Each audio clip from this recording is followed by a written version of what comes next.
ကြားလို့ရအောင်လို့ ဟောနင်းလာနေရရှိလား သူတို့ကတင်းလာလည်းမဟုတ်ဘူးလေဒီတောက်ကထုတ်ဘူးက ဟောနေရတယ်ဘယ်လိုနေတာတက်တာ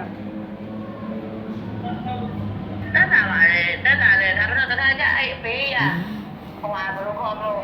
တင်းတင်းပြားလိုက်နေကြတယ်တခါကျအဲ့လိုဖြစ်တယ်လေကိုကခွဲရမှာဆိုတော့ထည့်ရမှာတော့ ဟိုက ဆို ကြုံ တော့မ နေ ကောင်း ကြုံ တော့ နေ ဘော ရှိ နော် အများလေးမှာကြုံလို့လား ခါကျတော့ပါလေ နည်းန ဒီ ည်း ပါ ပြီး တော့ ပြီးပြီးပြီးလေးလေးကွာ တို့ကြာချီကျဲနဲ့ဆောက်ရရပါနော် ချီကျဲနဲ့ချိုကိုချီကျဲနဲ့ချိုရည်သူကချီ ဒီ ရ ကတော့ကောင်းတယ်ထားကောင်းကောင်းပဲ